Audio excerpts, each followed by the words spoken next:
यक़ूलुल्लाहु अज़्ज़ व जल फ़ी किताबिहिल करीम बाद अन अक़ूल अऊज़ु बिल्लाहि मिनश्शैतानिर रजीम बिस्मिल्लाहिर रहमानिर रहीम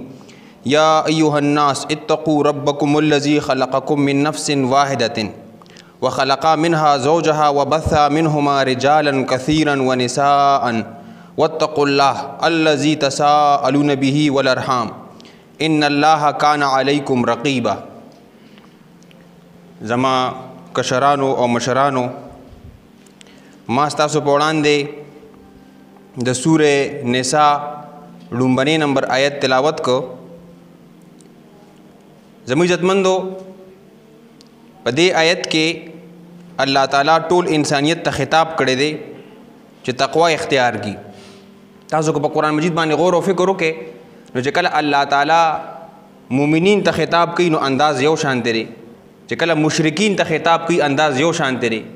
खुदा से ढेर ज़ात यूनिक थे मुनफरिद दे दागे बुनियादी वजह दारा चदल तन मुमिनीन ता खिताब दे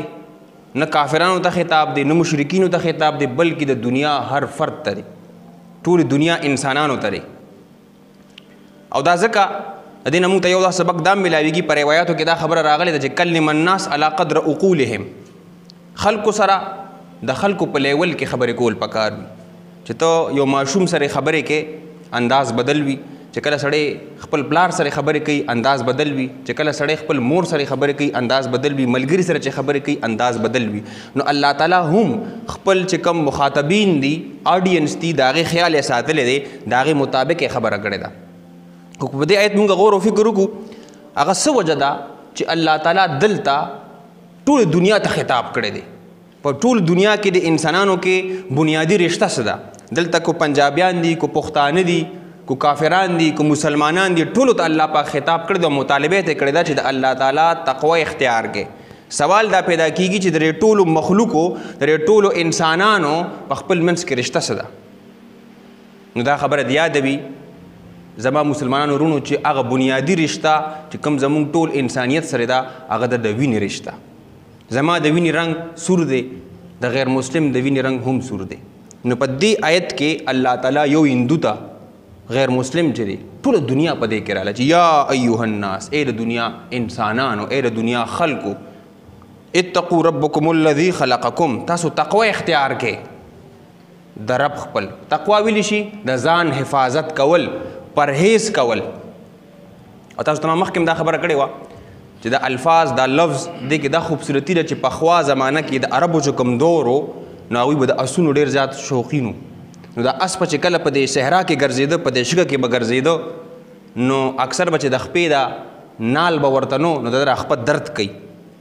या वो पगने बांधे वरला या दासी सबल से टिकर की बांधे वरला नो दा अस पर ढेर ज़ात पर ख्याल बांध लगा सिंग चिमंगो चकड़ी उई नो दा अखपले पेंसेरा पोर तो कुदा से पर ख्याल पागा आगा चकड़ो किदू चेरा कपड़े में गंदन शी खपल जान गंदन शी न अवी बदावी चल कदा असनरी दा खोडेर तकवादार दे द जान डेर ख्याल साथी नी आगा बदा कतल चता कंदरानी शी चता शिगा के चता गननी भी न आगा बागा लारा बांधे डेर पे एहतियात बांधे तेरे दो न अल्लाह ताला मुंग दाऊ च पशान दागा अस तासु जोन देर के चकला तो जिंदगी के रवान वे न ब्रेकर बम दला मखल राजी कल ब मुख्तलिफ चीज़ों पर राजी खुद बद अल्लाह ताला द फरमान बारदारे ख्याल साथे जी तो वही तक़वा परहेज़ बके मुख्तलिफ गुनाहों बदला मखल राजी सिंग चागा अस्त मखामख मुख्तलिफ रुकावटों राजी मसाइब राजी नु तकशान वक्त पर पके तेरे बेद इंसानान पर खपल मंस के ताल्लुक चिकला दे आयत दाम सरगंदगी की दा खबरा चिकला इंसानान पखपल मंस के मामलात कई इंसानान लफ्ज़ यादो मुमिनीन ने यादो मुसलमीन ने यादो इंसानान चिकला पखपल मंस के ताल्लुक कायमई नागबर तक़वा ब बुनियाद भी मिसाल पतो गबांदे माता मखामख यो इंसान दे जागसर मामलात को जो दुकानदार माँ या जो दाई माँ या जमा हर किस्म हैसियत की दी जो सर मामलात को माँ नुदाब चमा तक मखामख फ़र्द दे खबर मायता सुगौर के दा चिकम मखामख फ़र्द दे माता मखामख दा अल्लाह ताला मलकियत ते दा मालिक सोकते अल्लाह ताला दिन लिहाजा दा सोच जमा पा जहन की वी जमा पर नफ्सियात की दा खबर भी चा सरे डीलिंग कुम चा सरे जज़दारी खबर कुम दा रचा दी दा मालिक सोकते अल्लाह ताला दी दा ज़माने दा मालिक अल्लाह ताला दिन लिहाजा तक़वा इख्तियार का बदा दौरान की तकला सारे खबरें के कला सारे मामलात के जो धोखवर न के अगर खफा न की जगह दा प्रॉपर्टी د الله ده. تاسو ته یو مثال در کوم. تاسو چې کله په خپل کور کې نو ستاسو خوښه ده کټ کو دلته کې دی او کو الته کې دی کو په دیوال لیکل کې چې هر څه کې تنه څوک دا تپوس نه کوي چې لکه ته پر دیوال لیکل ولې کې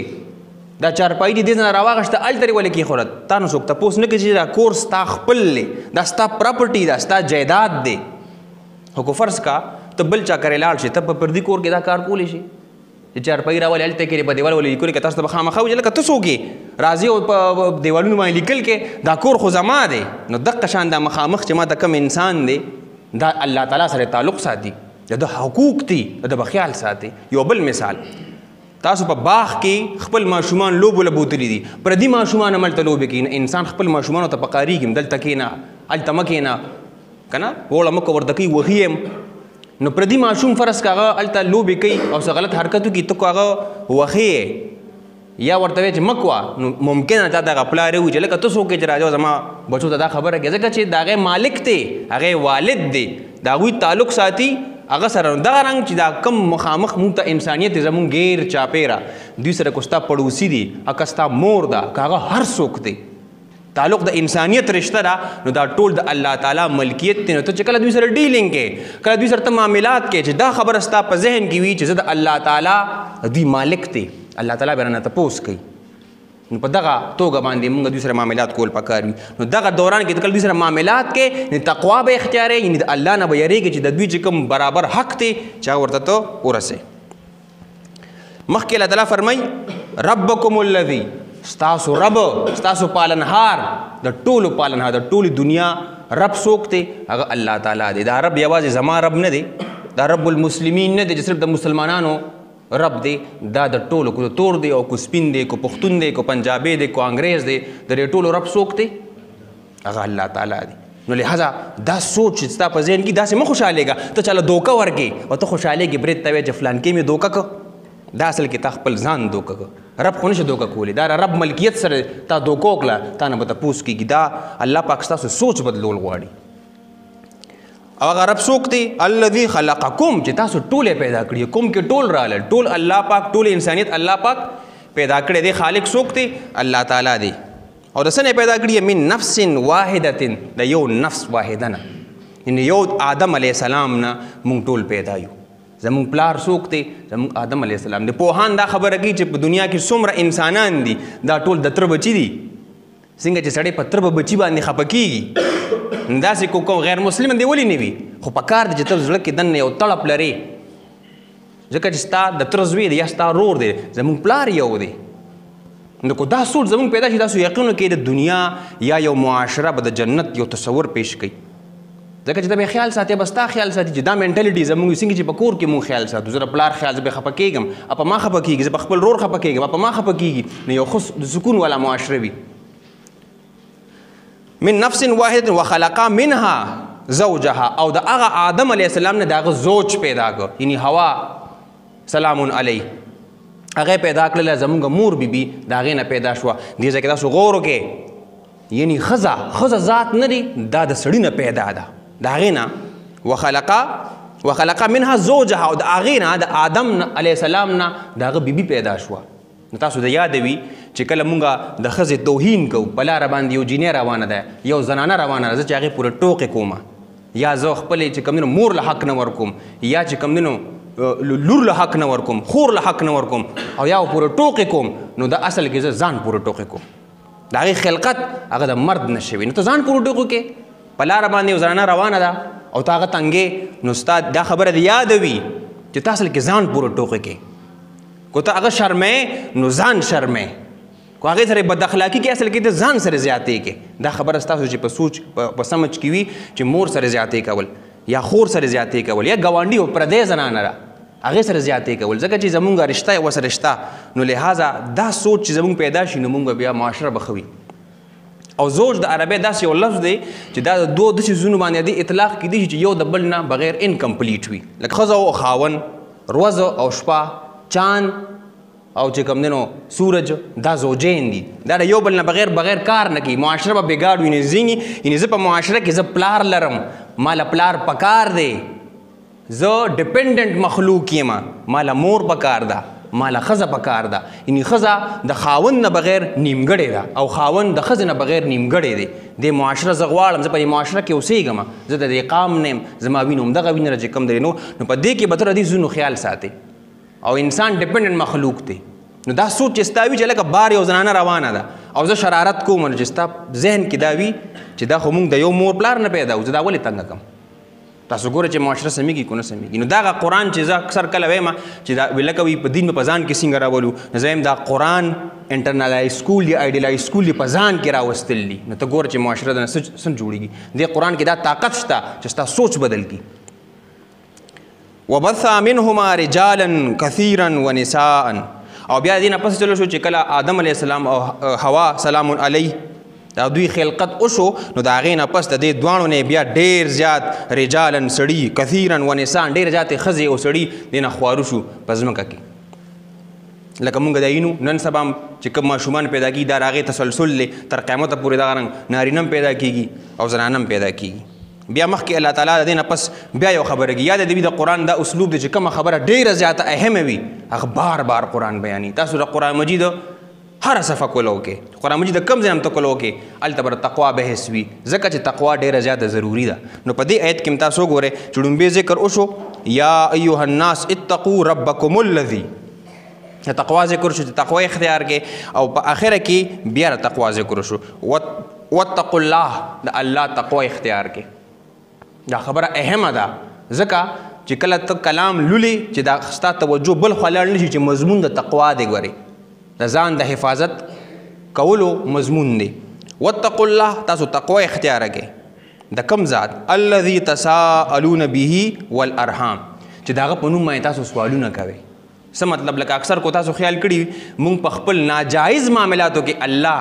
را مخکې کو، ځکه چې خپل ډیمانډز خپل مطلب پوره کوو. لکه مونږ د الله د خاطره ما سره دا فلان کې کار وکړه، هغه کار به غلط وي خو د الله تعالی دغه درکوي، الله تعالی درکوي چې د الله خاطره. یا مونږ یو کس ته هلکه کو دې دا کار دو نو جهنم ته به ځې، اوس د ده پکې مطلب وي چې دې دا کار ونه کړي، د ده پکې مطلب وي د خپل اغراض او مقاصد حاصلولو لپاره دې د رب سهاره اخلي. زموږ معاشره کې خلکه پیسې د خلکو نه راغونډوي په باطله طریقې سره، د الله نوم استعمالوي، د هغه نوم استعمالي د الله د خاطره ماله د فلان کې کار وکړه، د الله د خاطره ماله د فلان کې کار وکړه، هغه کار به ناجایز وي. پیسې به درکړي الله د خاطره ماله د فلان کې نوکري مې لوکړه چې زه دا حاصله کړم، یعنې په باطل طریقې سره د الله نوم استعمالي. بیا څه وایي؟ به والارحام، د تقوا د اطلاق په ارحام دی، الله تعالی هم تقوا اختیار کې او د ارحام هم تقوا اختیار کې. نو د خطبې چې کوم موضوع د هغه همدغه د تقوا اختیار کې د الله تعالی ستاسو چې کوم مالک دی، خالق دی، رازق دی، او د ارحام دا مفعول به دی. دا دواړه دا ډېر زیات ډایرکټ آبجیکټ څه ته ویلی شي، د الله تعالی تقوا اختیار کې او د ارحام تقوا اختیار کې. اوس ارحام څه ته ویلی شي؟ ارحام جمع دی د رحم، چې په کوم ځای کې دا ماشوم وومب اف د مدر چې کوم ځای کې دا رحم جوړیږي، الله پاک د تقوا اختیار کې. ډېر ښکلی لفظ الله پاک هغه چې څنګه پښتانه دا متل کوي چې وي سمندر په کوزه کې بندول، زه دا ګڼم چې دا سمندر په کوزه کې بندول دي چې الله پاک وایي زما تقوا اختیار کې او د ارحام تقوا اختیار کې، د رحم تقوا اختیار کې. نو رحم په حدیث کې راځي، په روایاتو په کتابونو کې راځي چې الله تعالی فرمایي د رحم ته الله پاک ورسره خبرې کوي چې سمیتک باسمی، ستا نوم ما په خپل نوم ایښودلی، او بیا ورپسې وایي انا الرحمن وهي الرحیم شققت لها اسما من اسمی، چې اے رحمه د مور په دې ځای ته چې کوم ځای کې ماشوم پیدا کېږي دې ته الله پاک خطاب کوي، خبرې ورسره کوي چې ستا نوم زما په نوم باندې دی، انا الرحمن، زه الرحمن یم، وهي الرحیم، او دا ځای چې کوم دی دا رحم دی، شققت لها اسما من اسمی، د دې دا نوم زما د نوم نه اخیستلی شوی دی، مشتق دی. څه مطلب دی د دې؟ یعنې تاسو غور وکړئ چې انسان کله د مور په ګېډه کې وي، دقه ځای کې وي، دا مور دا ځای داسې نیولي وي، او دی چې کله د پړو نه دا مور کله د پړو نه کوزېږي نو ډېر خیال ساتي کو نه ساتي. خلک ورته وایي کار مه کوه، ځای مه جارو کوه، بس ته آرام وکړه، دا څومره خیال ساتي. بلکې خبره دومره ده چې دا خوراک څښاک مور څومره تکلیفونه برداشت کړي د هغې لپاره. یعنې څنګه چې الله تعالی دا ماشوم په دغه ځای کې لوی کړ، او دی چې کله بهر ته روځي پیدایش یې وشي، مور یې وزیږي، نو دې دا تصور نشي کولی چې زما مور زما د پاره څومره تکلیفونه برداشت کړي دي. سوال نه پیدا کېږي د هغه نعمتونه آیا دې هغه ریکال کولی شي د نه یرم وي. په دې خبره تاسو پوه شوئ. ځکه تاسو وګورئ په قرآن کې بار بار د والدینو او په خاصه توګه د مور ذکر راغلی دی. ځکه چې پلار خو تعالی ګټي روزانه تعالی کارونه کوي تاله ذهن نه نوځي. خو دغه داسې واقعیات دي چې 9 میاشتې ته د مور په دغه ګېډه کې وي تا نه دا خبرې ایرې شوي دي. خو مور ستا لپاره ډېر تکلیفونه برداشت کړي دي د پیدایش نه مخکې مو د پیدایش نه پس هم.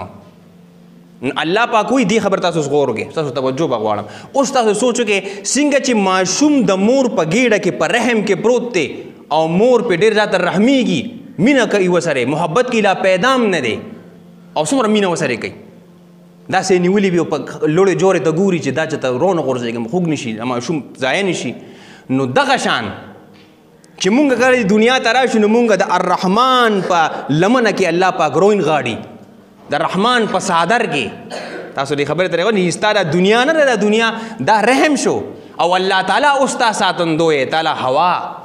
مهیا کوي تعالی اوبه درکوي تعالی پلار درکړی دی تعالی مور درکړی ده تعالی بچي درکړي دي هواګانې دي دا غرونه دي دا ستا لپاره دي. یعنې څنګه چې د مور په ګېډه کې ستا خیال ساتلی کېده دقه شان د دې تصور دی چې دغه کې ستا خیال ساتلی کېده. نو اوس الله پاک وایي د ارحام تقوی اختیار کې څه مطلب. اوس 3 سیزونه 3 رشتې شوې غټې 3 رشتې شوې. دا ارحام شو دا چې کوم ځای کې ماشوم پیدا کېږي دا څنګه پیدا کېږي. دا علی پیدا کېږي چې کله یو مرد یو نارینه راشي او زنانه سره ملاقات وکړي نو دا پیدا شي دا شي.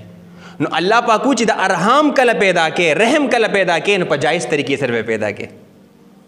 ته چې کله د دې پیدایش کې دا جوړې ماشوم پیدا کول غواړې نو په جایز طریقې سره د نکاح طریقه به اختیارې. داسې نه چې بې نکاح ماشوم پیدا شي وم پیدا شي یعنی دا به ناجایز طریقې سره نه پیدا کې. د الله تعالی تقوا به هم اختیارې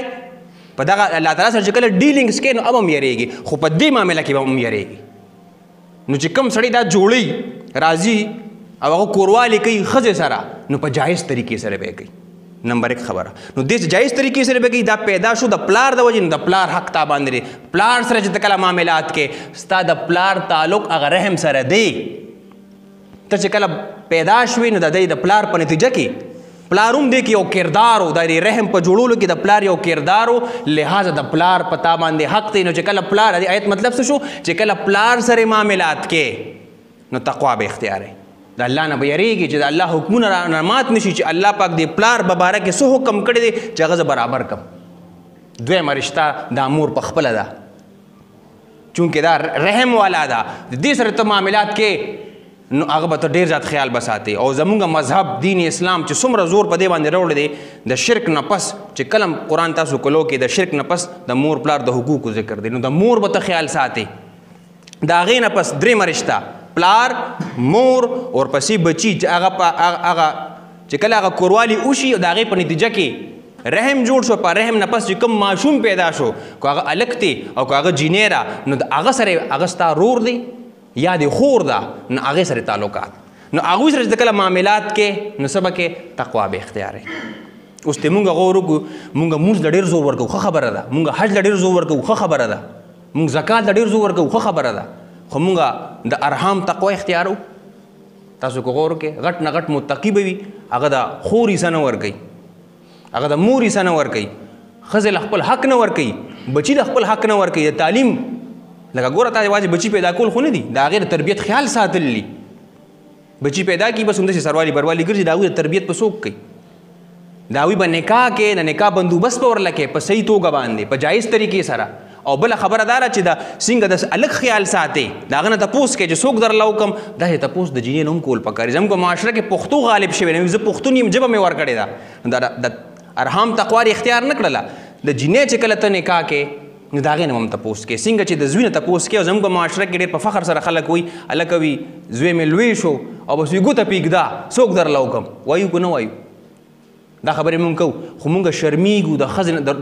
د مطلب د لور نه دا تپوس نشو کولی. نو پکار ده چې مونږ کوم ځای کې رشته کوو لور له دا د هغې حق دی چې مونږ تپوس دې وکړو چې فلانکي ځای کې ستا راوکړم ستا پیسې رضامندي شته کو نشته وروسته بیا د مسایلو نه بچ کېدو لپاره ښځې تپوس دې وکړی شي د زوی نه او د هغه نه او دارنګه دې کې دا هم تربیت دی دا ټول تربیتي خبرې په دې کې راځي چې ته د دوی خیال وساتې. مخکې الله تعالی وایي ان الله کان علیکم رقیبا بشک الله تعالی کم خلق تقوا نه اختیاري د الله تقوا نه اختیاري د الله نه یریږي او د ارحام تقوا نه اختیاري نو الله پاک سوی وارننګ ورکی چې ان الله بشک الله پاک کانا دی علیکم پتا سمان دی رقیبا رقیب واچمن دی تاسو ته ګوري څنګه چې چوکیدار وي هغه خیال ساتي د ارسیز نو عربی ژبه کې رقیب اوت دی رقبنا رقب ویلی شي بیک اف د نیک دی ځای ته رقب ویلی شي دی شاته دی ځای ته نو په خوا به داسې چلی شپونکې به نو په غرونو مرونو کې به دا چیلې میلې دغه دا به سوي ورته سرولې به نو ده به چلو اکثر به پکې یو دا چیلې ډېر قمقل ځناور هم دی دی به اکثر غر ته وختله غر ته به وختله نو د غورځېدو خطره به وه نو دی به ورپسې ورمنډه کړه ودرېد سټ نه به داسې رونیوله سټ نه به رونیوله داسې به راښکله لاندې به راکوزه کړه د هغې باندې به خیال کو اوس دې کې دا څه ظاهري یعنې د شپونکي په دې ځناور باندې یو اختیار دی اتورټي ده او هغه منیم درې سټ نه داسې ونیسي راکاږي یا یو غل ګیر شو نو پولیس والا درې سټ نه ونیسي او جیل ته داسې ورمټ کړي درې پولیس والا په ده باندې اختیار شته قانون اختیار دی دقه رنګ الله تعالی په موږ باندې څه دی اختیار لري کو ته بدماشي کې د الله تعالی چې کوم حقوق دی هغه نه پوره کې او د ارحام چې کوم حقوق دی هغه نه اختیار نو الله پاک وایي چې زه سیمه زه رقیب یم او هر کله کو درته زه غوسه شوم نو د سټ نو مې نیولې داسې به درله توکم او دا معامله به درله ختمه کوه بدماشي او ستا دا بدماشي او دا ستا مشروطي دا به درله زه په یو سیکنډ کې ختم کړه هر څه به درله ختم کړم الله پاک اختیار لري نو هغه رقیب دی او رقیب دا چې کوم دی څه وخت پورې نه دی دا 24 غنټې دی ټول عمر دی هر ټایم کو الله پاک دا وغواړي معامله بدله ختمه کړي نو دا کوم خلکو دپاره چې کم تقوا نه اختیاري حقوق نه ورکوي د الله او د هغه سره تړلی شوي چې کومې رښتې دي ارحام سره د هغې مخکې آخري خبره کوم ورپسې چې کوم آیت دی وآت الیتاما اموالهم او یتیمانانو له خپل حق ورکړي خپل مالونه ورکړي تاسو نه زه یو سوالیه شکل کې تاسو په دې باندې غور وکړئ د تقوا ذکر وکړی شو بیا مونږ ته وي تاسو د یو نفس نه پیدا یې بیا وي تاسو د الله تعالی تقوی اختیار کړئ بیا وي د ارحام تقوی اختیار کړئ او یکدم یتیم ذکر شو دا ولې دا ځکه چې یتیم د رحم نه محروم دی یتیم چې کوم دی د رحم نه محروم دی پلار بینی مور بینی یعنی چې کومه مینه هغه خلکو ته حاصله ده چې چا رحم شته رحم سره تړلی شوي رشتې د هغه شته د هغه مور شته د هغه پلار شته نو خوش قسمت دی دغه سړی د چا چې د یتیم نشته نو الله پاک ډایرکټ ذکر وکړو چې یتیم خو د رحم نه نامحرومه دی دوی له ګورې خپل حق ورکړي چې د یتیم په مخ کې به چې کوم نو خپل زوی هم نه ښکلی ځکه چې هغه به پرې خفه شي فرض که یو یتیم دلته راغی زما زوی دلته نو ماله نه دي پکار چې زه خپل زوی سره ډېرې مینه وکړم او ښکلی کړم که راځي چې دې مه ښکلوئ چې دا د احساس کمترۍ شکار نه شي ګوره زموږ دین دومره وړې خبرې رانیولي دي زموږ په معاشره کې څه کوو چې یتیم وي او د هغه مشران موجود وي تره موجود وي یا مور موجود وي یا داسې نور خلک موجود وي نو خلک ورسره ډېره مینه کوي صرف د خلکو کتو لپاره یا چې د میډیا والا راغلي دي صرف تصویرانو کې راتلو لپاره کیمرې کې راتلو لپاره چې هغوی کله خوښ ماشوم پرېږدي خپل کار به کوي الله دپاره موږ نه کوو دا تقوا داسې زموږ معاشره کې داسې شته کو نارینه دي او کو زنانه دي هغوی ماشوم راوالي او ښکلی کړي او ډېرې ورسره مینه کوي صرف هغه مشرانو ته راښیي باقي یعنې مینه دا ده چې هېڅوک نی دې جومات ته فرض که یو یتیم راغی او زه موجود یم او چې هېڅوک نی او زه هغه سره مینه وکړم ځان ته رانږدې کړم نو اصل تقوا دغه ده بجای دی چې دلته خلکو مخکې زه بیا هغه هسې ډرامې کوم او زموږ معاشره کې دا ډرامې کېږي نو موږ له پکار دي چې د الله تعالی تقوا اختیار کړو او د ارحام تقوا اختیار کړو نو موږ به چې کوم دی نو متقیان شو او الله تعالی چې کوم ځای موږ له ټاکلی دی جنت هغه به موږ ومونو نو په دې باندې به عمل کوو